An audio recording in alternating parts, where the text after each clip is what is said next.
Hare Krishna, Jaya Jaya Shri Chaitanya, Jaya Nityananda, Jaya Advaita Chandra, Jaya Gaura Bhakta Vrinda, Jaya Jaya Shri Chaitanya, Jaya Nityananda, Jaya Advaita Chandra, Jaya Gaura Bhakta Vrinda, Jaya Jaya Shri Chaitanya, Jaya Nityananda, Jaya Advaita Chandra, Jaya Gaura Bhakta Vrinda.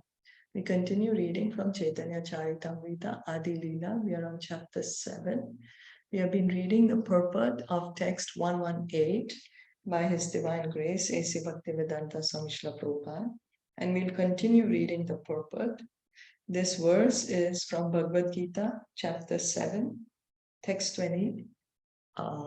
Text 25, I think. Lord Chaitanya is saying this verse to the Mayavadi sannyasis, where Krishna is saying that the living entities are my superior energy, and they are here in this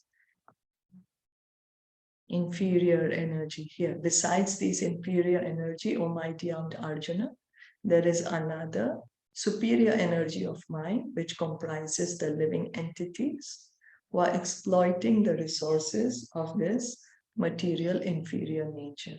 So what are we doing here in this material world? We are exploiting the resources of this material world. The material world is the material nature. She is the inferior nature of Krishna, and we, the living entities, are his superior energy, his internal energy, marginal energy. So why the living entities are called superior energy and material nature is called inferior energy?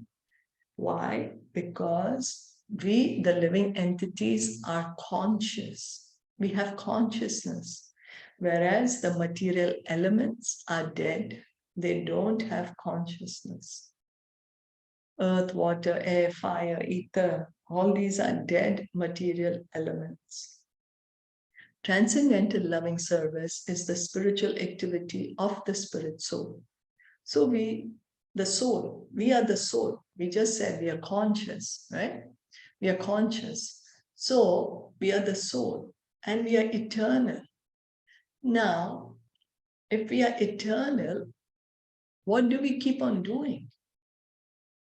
We see till the time we are in the body, we are serving anyone and everyone, either our own mind or our own senses or our parents or friends, family, society, siblings, spouses, boss, employees, whoever. Why? Then we will say, but that means it's related to the body. But a dead body does not serve. Dead body does not move. So service is what the soul does. The Sanatan Dharma of the soul is to serve. So what is this? What service is this soul always doing? Transcendental, loving, devotional service. Bhakti. Bhakti is the eternal activity of every soul. Transcendental, loving, devotional service is the spiritual activity of the spirit soul. So every soul has a loving relationship with God. And in the pure state, in the liberated state, the soul is acting in that liberation. It's not that the soul after liberation is only sleeping. Om Shanti Shanti. Okay, I'm dead now. Or I'm liberated now. So I have nothing to do. I'm just going to sit here and pretend that I'm God. No, the soul is always active. And in the liberated stage, the soul is acting in his relationship with God, serving God. Mayavadi philosophers confuse such spiritual activity with material activity. But the Bhagavad Gita, chapter 14, text 26 confirms. So, we may say activity. Activity means material. And spirit means no activity. But the body is lying dead. So how can we say that activity is with the matter? Activity is with the spirit, not with matter. We never see any materials combining by themselves. We keep all the ingredients required to build a skyscraper or put it together. It will be lying there for millions of years. It's not got a skyscraper will not magically appear till the time someone comes and assembles it. So someone, person, a soul, he's going to come. So activity is with the soul, not with matter. Mam cha yogya vicharena bhakti yogena sevate sagunan samatityaitan brahma bhuyaya kalpate. One who engages in the spiritual activities of unalloyed devotional service, avyabhicharini bhakti, unalloyed devotional service, is immediately elevated to the transcendental platform and is to be considered Brahmabhuta, which indicates that he is no longer in the material world, but is in the spiritual world. So Krishna is saying this to Arjuna in chapter 14, text 26.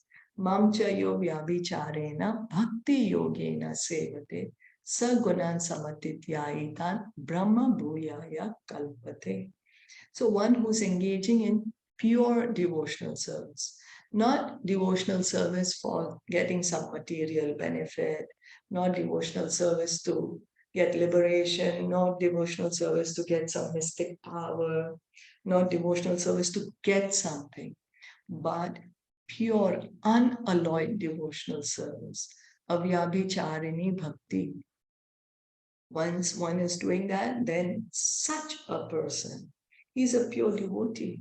He's on the Brahmabhuta platform, on the liberated platform. He's understood, I'm not this body, I'm the spirit soul, and his activities are all transcendental because he has no desire for sense gratification. He's understood, I'm not this body.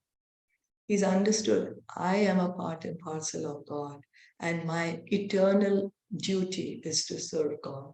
And that's what he does. He serves God out of love, not out of hatred, not out of frustration, not out of exhaustion, not out of any other motive, but out of love. So devotional service is enlightenment or awakening. When the living entity perfectly performs spiritual activities under the direction of the spiritual master, he becomes perfect in knowledge. Yeah, so this is how we can gain perfection. When a living entity perfectly performs spiritual activities, so engaging in devotional service. How? Under the direction of the spiritual master. So if someone is claiming to be a spiritual master, he should engage us in bhakti. He should engage us in the service of God. Otherwise, he cannot be called a bona fide spiritual master. Then what happens when we do this? When we engage in devotional service under the direction of the spiritual master, what happens is we become perfect in knowledge, and we understand something. And what is that? That I am not God, but a servant of God. This is perfection of knowledge, because right now we are all thinking I'm God. We may not say it verbally, but we act as we are all God. Some of us may even verbally say it, yes, you are God, I'm God, we are all God. Some of us may not say it verbally, but we believe that, and that's how we act in this world. But true knowledge, perfect knowledge, is when we can understand I'm not God, but I'm a servant of God. And how can we get this perfect knowledge? Is when we engage in devotional service under the direction of the spiritual master. This is the way we will be able to realize this knowledge. Theoretical knowledge is one thing, but the realization of the knowledge, as explained by Chaitanya Mahaprabhu, Jivera Swarupaya Krishnera Nityadas. Once we understand that I am a servant of God, then the doors of liberation are open for us. The doors of the spiritual world are open for us.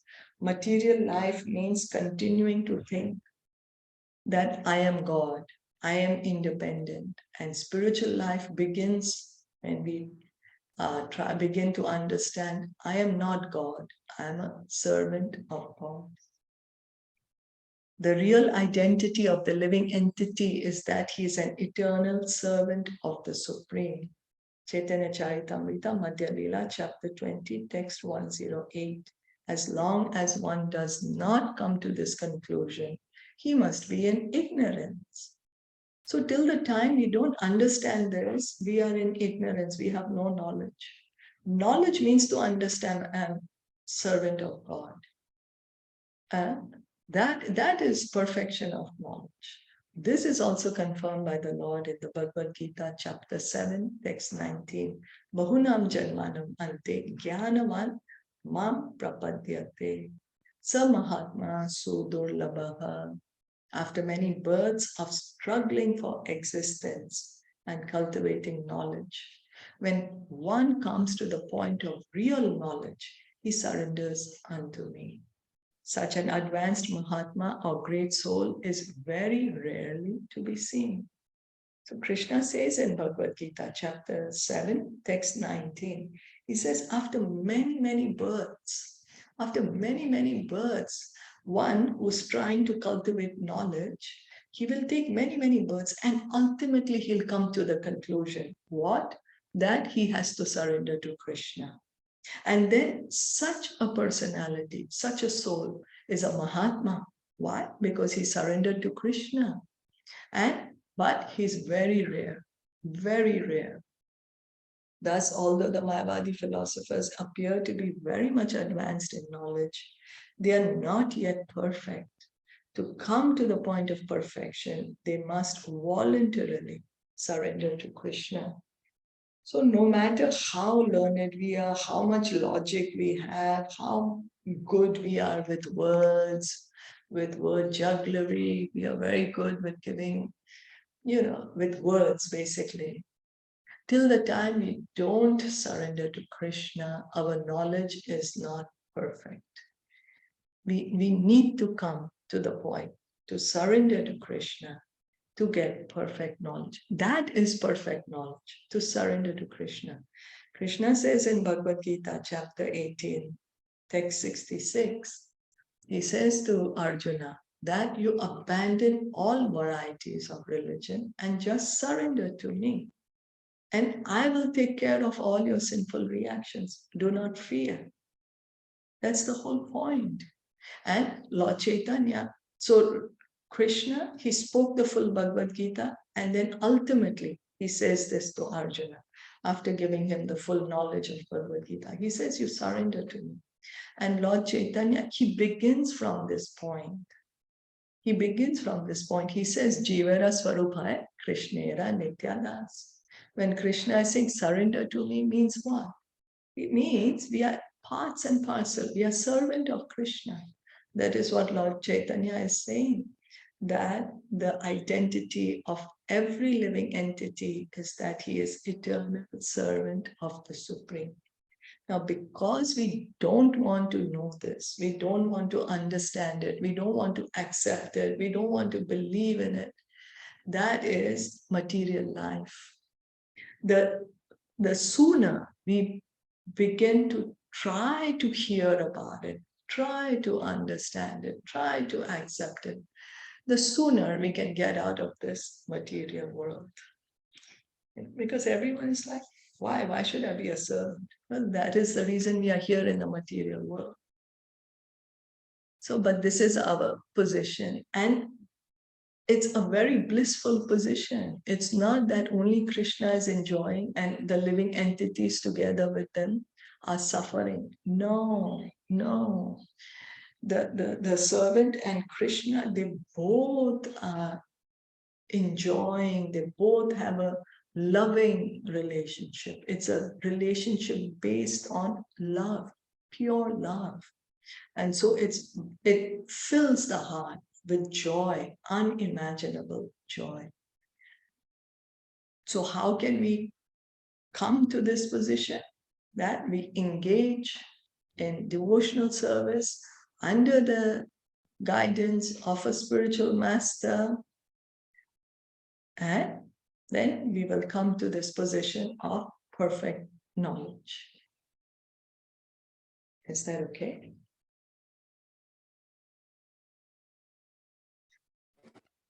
Yes, it's okay.